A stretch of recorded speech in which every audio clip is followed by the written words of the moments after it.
Dr. Velthar stood tall in front of the classroom, his crystalline body catching the light from the orbital station's artificial suns. The alien professor was proud of his reputation at the Galactic Survival Institute. Students from across the galaxy came to learn from him about surviving on dangerous planets.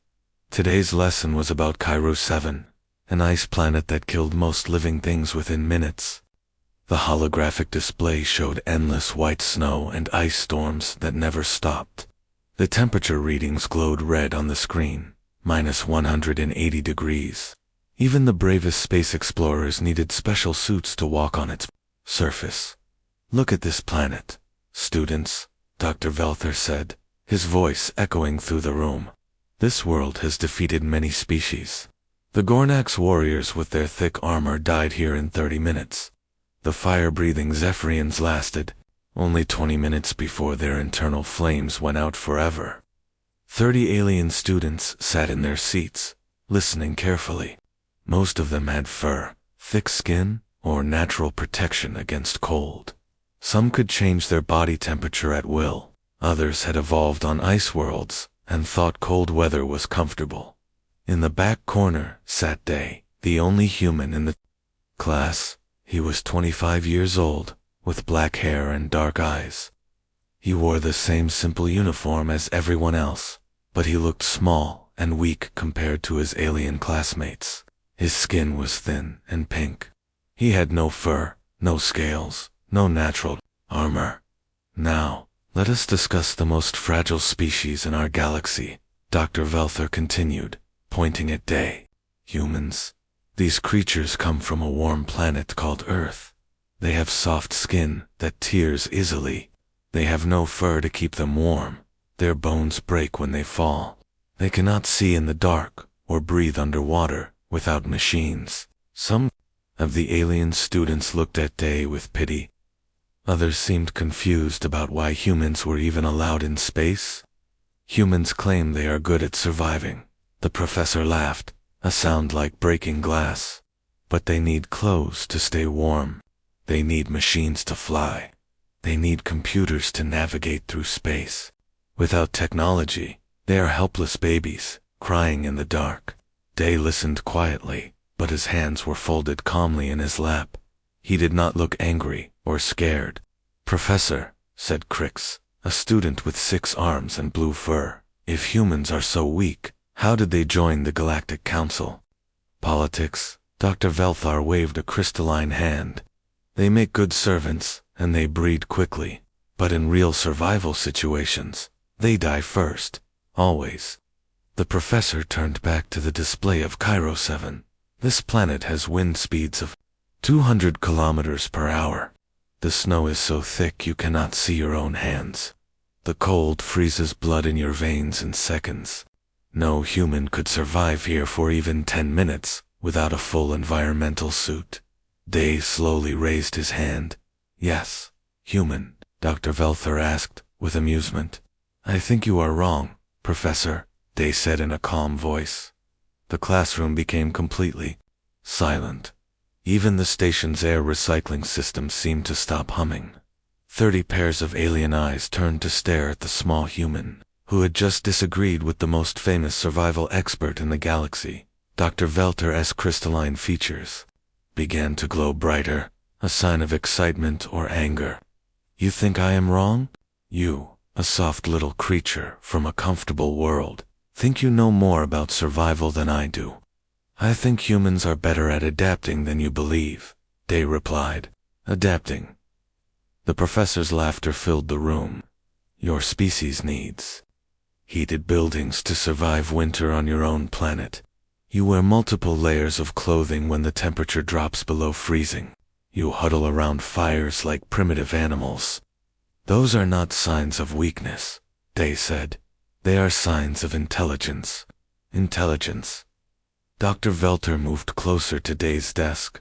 "Very well, human. Let us test your intelligence. I challenge you to survive on Cairo 7 for 1 hour. Not in an environmental suit. Not with advanced technology. You may have only the basic tools that any primitive species might find or make." The alien students gasped. Some covered their eyes, or looked away. They all knew what this meant. They were about to watch a human die. 1 hour on the surface, the professor continued. If you can do this impossible thing, I will admit that humans have some small talent for survival. When you fail and we have to rescue your frozen body, you will admit that your species is weak and needs protection from stronger beings. Day stood up from his desk. He was not tall, even for a human. Next to the massive alien students, he looked like a child, but his voice was steady when he spoke. I accept your challenge, Professor. Dr. Velthor's glow became brighter. Excellent. We leave for Cairo 7 in 1 hour. Prepare yourself, human. You are about to learn why my species rules this part of the galaxy while yours begs for scraps. As the other students whispered excitedly about the upcoming death they would witness, Day sat back down and closed his eyes. He was not praying or panicking. He was remembering something his grandmother had taught him during long winter nights on Earth, when the power went out and the heating stopped working. He was remembering how humans had survived ice ages long before they invented machines. The shuttle shook violently as it dropped through Cairo 7's atmosphere. Ice crystals the size of rocks hammered against the metal hull, making sounds like machine gun fire. Through the small window, Day could see nothing but white darkness and swirling snow that moved like angry ghosts. Dr. Velthor sat across from him, strapped into a seat designed for his crystalline body. The professor's glow was steady and confident. Behind them, 20 alien students watched through video screens from the safety of the orbital station above. Observe the readings, class. Dr. Velthor spoke into his communication device. External. Temperature is now minus 170 degrees and dropping. Wind speed is increasing to dangerous levels. The humans should be terrified, but Day was not terrified. He sat quietly, checking his small bag of basic tools. The challenge rules were simple. He could only use things that a primitive species might find or make. No computers, no heating devices, no advanced materials. His bag contained a simple metal cutting tool, similar to a knife, but heavier. There was 50 meters of basic rope, made from plant fibers. He had a small emergency beacon that would call for rescue, but using it meant he had failed the challenge.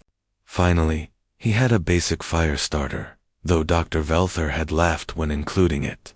Fire will not save you on Cairo 7, the professor had said. The wind will blow it out in seconds, and there is nothing to burn except ice. Hannah's voice came through the communication system from the station. She was another human student, one of only 5 humans in the entire Galactic Survival Institute. Her voice was worried. Day, are you sure about this? The medical computers say most humans would die in less than 5 minutes in these conditions. I am sure, Day replied calmly. But how? Asked Nari, an alien student with tentacles instead of arms. Your species has no natural protection against cold. Before Day could answer, Dr. Velthor interrupted, because he is about to learn a hard lesson about reality. Humans survived on Earth only because their planet is warm and comfortable. They never faced real challenges like this ice world. The shuttle pilot, a 4-armed being called Zeth, turned from his controls, landing in 2 minutes. The storm is getting worse. We might not be able to wait long for pickup. Through the window, they could now see the surface of Cairo 7. It looked like a white desert that never ended. The snow was not soft and fluffy, like winter snow on Earth. It was hard and sharp, carved by endless wind into strange shapes. Ice formations rose from the ground like crystal mountains. Tell me, human, Dr. Velthor said, what is your plan? Will you dig a hole in the ice? Will you try to hide behind one of those ice formations? I have a plan, Day said simply. Let me guess. You will run around to stay warm. You will do jumping exercises. The professor's laughter sounded like breaking glass. Physical activity will only make you lose body heat faster in these conditions. The shuttle touched down with a hard bump. The landing was rough, because the ground was uneven ice. Through the hole, they could hear the wind screaming like a living thing. The sound was so loud that the aliens had to raise their voices to be heard. Temperature outside is now minus 180 degrees, Zeth reported. Wind speed is 210 kilometers per hour. Visibility is less than 5 meters. Dr. Velther turned to address his students through the communication system. Note these conditions. Class, even our strongest species would struggle to survive here. The Gornax warriors I mentioned earlier were twice the size of this human and had thick armor-like skin. They lasted 30 minutes before the cold stopped their hearts. What about the Yeti folk? Asked the student. They live on ice worlds. The Yeti folk have fur that is 20 centimeters thick and can change their body temperature at will. This human has thin skin and hair that would not keep a small animal warm. The shuttle's ramp began to lower. Cold air rushed in immediately, so cold it hurt to breathe. The aliens moved back from the opening, even though they were still inside. The heated shuttle. Day stood up and walked toward the ramp. He wore basic thermal clothes, the kind that humans used for winter camping on Earth. Compared to the environmental suits that most species needed for ice worlds, his clothing looked like paper. Beginning the challenge now, he said into his communication device. 1 hour, starting when I step outside. Wait, called Hune, another student watching from above. Should we not give him a chance to change his mind? This seems like suicide. Dr. Velther's glow became brighter with excitement. No, he made his choice. Let him learn what happens when primitive species challenge the laws of nature. Day stepped onto the ramp. The wind hit him like a physical blow, trying to push him back into the shuttle. Snow whipped around him so thick he could barely see. The cold was so intense it made his eyes water immediately. Countdown begins now, Dr. Velther announced. 1 hour to prove that humans are not as weak as they appear. I predict he will be begging for rescue in 10 minutes. But Day was not begging. He was already moving away from the shuttle, his small figure disappearing into the white storm. The aliens watched in fascination and horror as the human walked directly into conditions that would kill most living things. The challenge had begun. Day disappeared into the white storm, but he did not panic. The wind howled around him like a living monster, and the snow hit his face like tiny needles. But he had felt cold before. Not this cold, but cold enough to understand what his body needed to do back in the shuttle.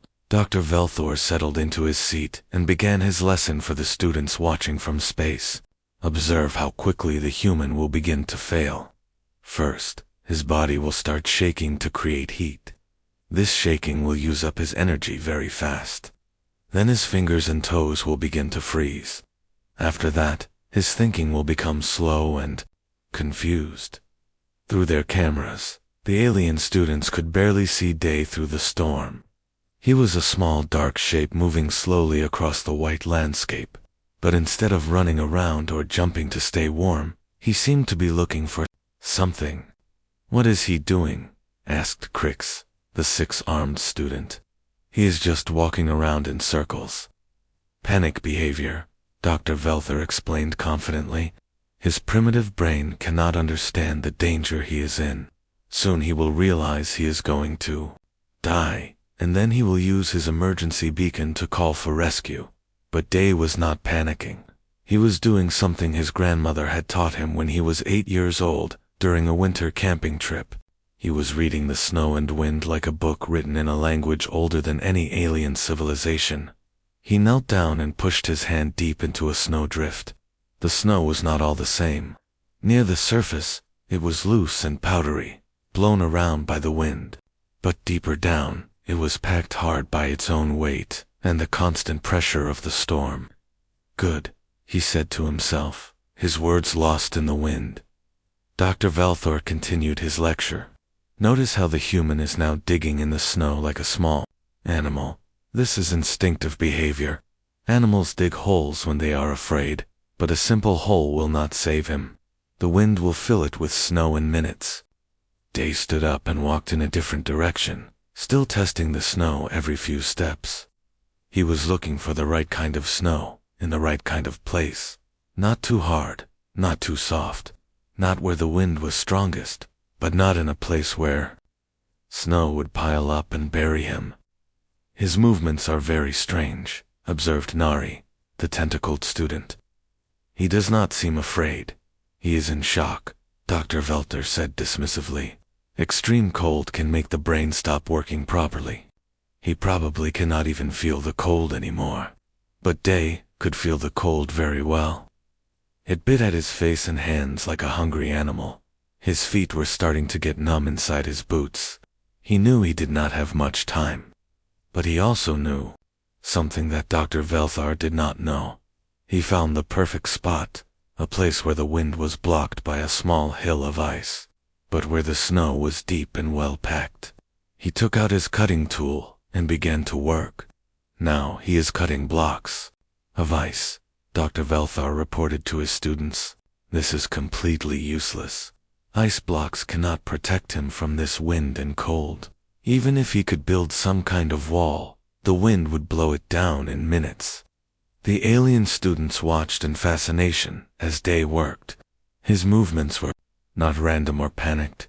He cut each block of snow to exactly the same size, about as long as his arm and half as wide. Each block was perfectly rectangular, like a brick made of white stone. How does he know how to do that? Asked Heian. The blocks are all the same size. That seems very planned. Lucky accidents, Dr. Velther said, but he was starting to sound less confident. Random behavior that looks purposeful. Day worked steadily, cutting block after block.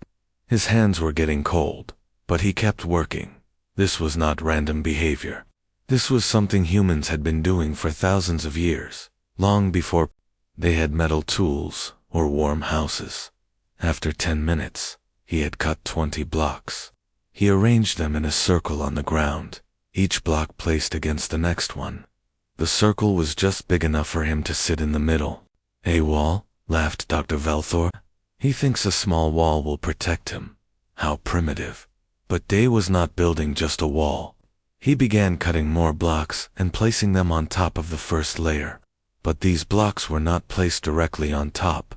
Each new block was placed slightly inside the circle, so the wall began to curve inward. What is he doing now? Asked the student with scales and 3 eyes. The wall is leaning inward. It will fall down. Dr. Velthor studied the human's work more carefully. For the first time since the challenge began, he looked confused. This is some kind of construction technique. But where would a human learn such a thing? Day continued to work, adding layer after layer. Each layer leaned in more than the last. Slowly, a dome shape began to form. The wind that had seemed so dangerous was now helping him, blowing loose snow against his structure and making it stronger. Impossible, whispered Dr. Velthor.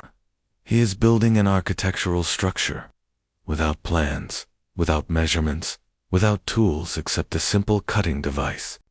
How does his primitive species know such advanced engineering? The answer was simple, though the alien professor did not understand it yet. Humans had survived ice ages, not because they were strong or had thick fur, but because they were clever. And sometimes, the oldest cleverness was the best cleverness of all. At exactly 10 minutes, Day placed the final block on top of his dome. It was a perfect capstone that locked all the other blocks together, like pieces of a puzzle. The structure was complete, and it looked like a small white house made entirely of snow. Dr. Velthor stopped talking. His crystalline body flickered with confusion as he stared at the video screen. For the first time in his long career of teaching survival, he had no words. "Professor," asked Crix hesitantly, "what is that thing the human built?" I do not know," Dr. Velthor admitted. "It appears to be some kind of shelter. But how is it possible? Snow blocks cannot support their own weight in a dome shape. The structure should collapse. But the dome did not collapse. Instead, it stood strong, against the howling wind. Snow blown by the storm stuck to its outside walls, making it even stronger and better insulated. Day crawled through a small tunnel entrance he had built at the bottom of the dome. The tunnel was so low he had to crawl on his hands and knees, but this was not a mistake. It was exactly how it was supposed to be. "He has gone inside," reported Nari, watching the thermal cameras. "But there is no heat source in there. How will this help him survive?" Dr. Velter was studying the structure with growing amazement and embarrassment. The entrance tunnel is below the main floor level. This creates what we call a cold trap. Cold air, being heavier, will stay in the tunnel, while warm air rises to the dome area.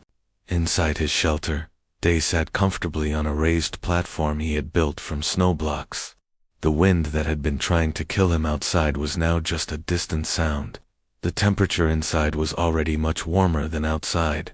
"Body heat," he said quietly to himself, understanding what his grandmother had taught him years ago. The human body is like a small heater. In the right space, it can warm the air. Through his communication device, the alien students could hear his calm breathing. He did not sound like someone who was freezing to death. He sounded relaxed, almost comfortable. "This is impossible," Dr. Velter muttered. "The external temperature is minus 180 degrees. Inside that small space, it should be nearly the same, but it was not the same."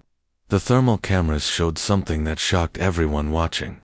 The inside of the dome was 30 degrees warmer than the outside. Day's body heat, trapped in the small space, was creating a warm environment. "How?" asked Heian, in amazement. "How does he know how to do this?" Dr. Velther was now studying every detail of the structure. The dome shape distributed weight perfectly, so no single block carried too much load. The cold trap entrance kept warm air inside. The small ventilation hole Day had made at the top prevented dangerous gases from building up, but was too small to let heat escape. "This is advanced architectural engineering," the professor said slowly.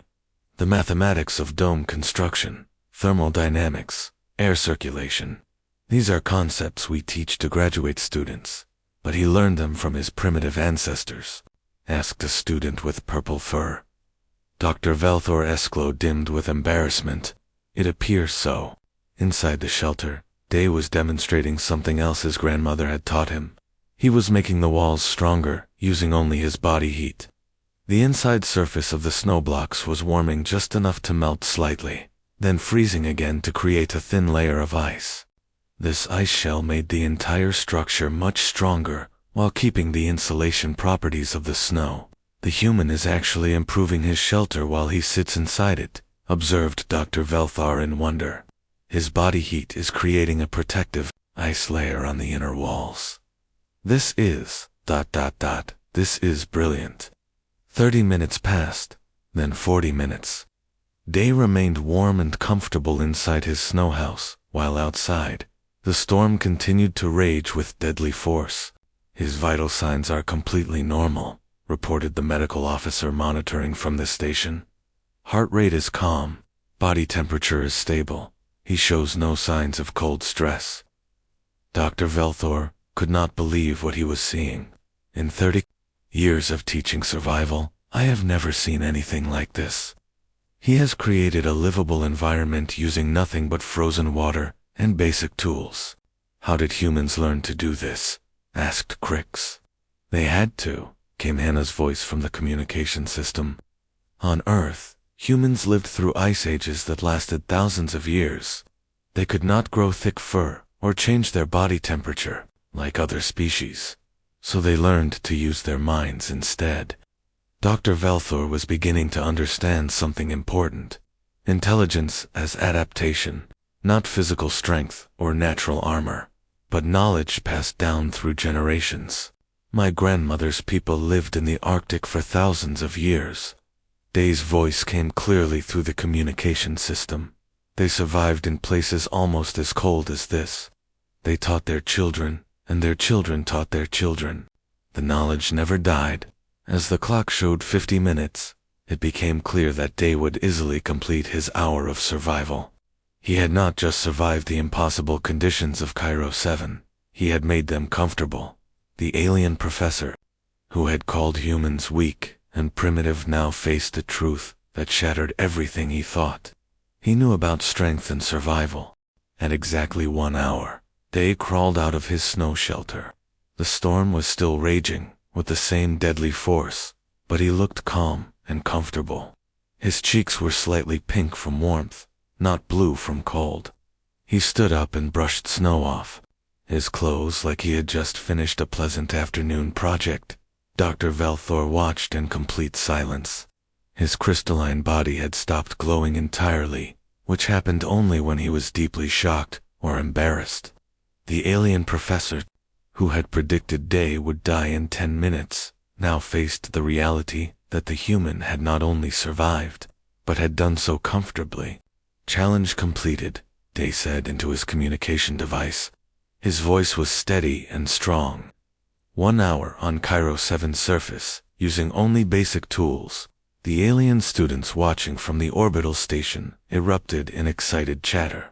They had expected to witness a tragic death, but instead they had seen something impossible become possible. "How do you feel?" asked Hannah, her voice filled with relief and pride. "Warm Day," replied simply. "The shelter worked perfectly. My grandmother would be proud." Dr. Velthor finally found his voice, but it was much quieter than before. "That structure you built ... what do you call it?" "An igloo," Day said. "My grandmother's people called it that. It means house made of snow." "Igloo," Dr. Velthor repeated the word slowly. "And this knowledge, it is common among humans." "Not common anymore," Day admitted. "Most humans live in cities now, and never need to build one. But some of us still learn the old ways from our families." The shuttle ramp lowered, and Day walked back inside. As he passed Dr. Velthor, the professor stopped him with a crystalline hand on his shoulder. "I owe you an apology," Dr. Velthor said quietly. "I called your species primitive and weak. I was wrong." "You were wrong about what makes a species strong," Day corrected gently. "My people survived, not because we were the biggest or had the thickest skin. We survived because we learned to use our minds and remember what worked." As the shuttle lifted off from Cairo 7, Dr. Velthor began to understand the magnitude of his mistake. He had spent years teaching that survival meant having natural advantages, like fur, armor, or the ability to change body temperature. But humans had survived ice ages on their home planet, using only intelligence and knowledge passed from parent to child. "Class," he said into his communication device, addressing his students. "Today we learned something more important than any lesson in my textbooks. We learned that intelligence can be more powerful than any physical adaptation." Back on the orbital station, word of Day's achievements spread quickly. Within hours, professors from other departments came to hear the story. Students from different species asked if they could learn to build igloos too. Dr. Velthor approached Day in the station's cafeteria, where he was eating dinner with other human students. "I have a request," the professor said, his crystalline features flickering with nervousness. "Would you be willing to teach igloo construction to my survival classes?" Day looked up from his meal. "You want me to teach your students?" "Yes. I realize now that my curriculum has been incomplete. We have focused only on species with natural advantages, but we have ignored the possibility that intelligence and cultural knowledge could be more valuable than any physical trait." "I would be happy to teach," Day said, "but I want to make something clear. Building an igloo is not just about cutting blocks and stacking them.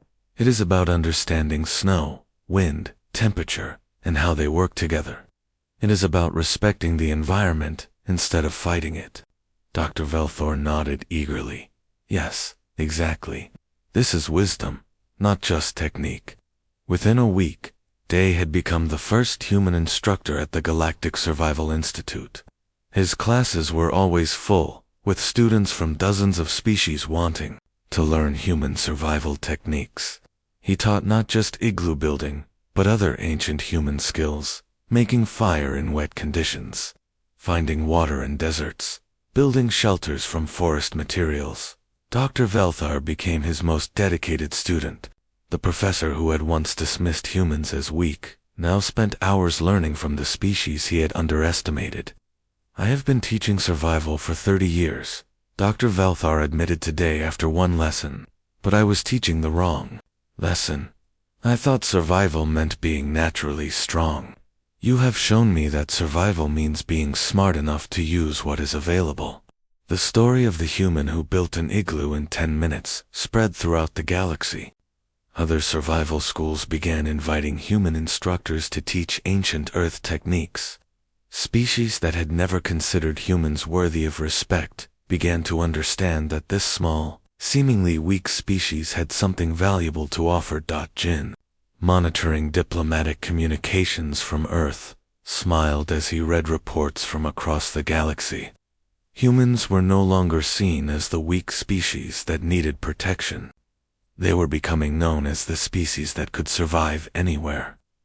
By thinking their way through problems. On Cairo 7, the igloo still stood where Day had built it, now covered by many storms, but still structurally sound. It had become a monument to the day when ancient human wisdom taught the galaxy that true strength comes not from what you are born with, but from what you choose to learn and remember. The lesson was complete, and the student had become the teacher.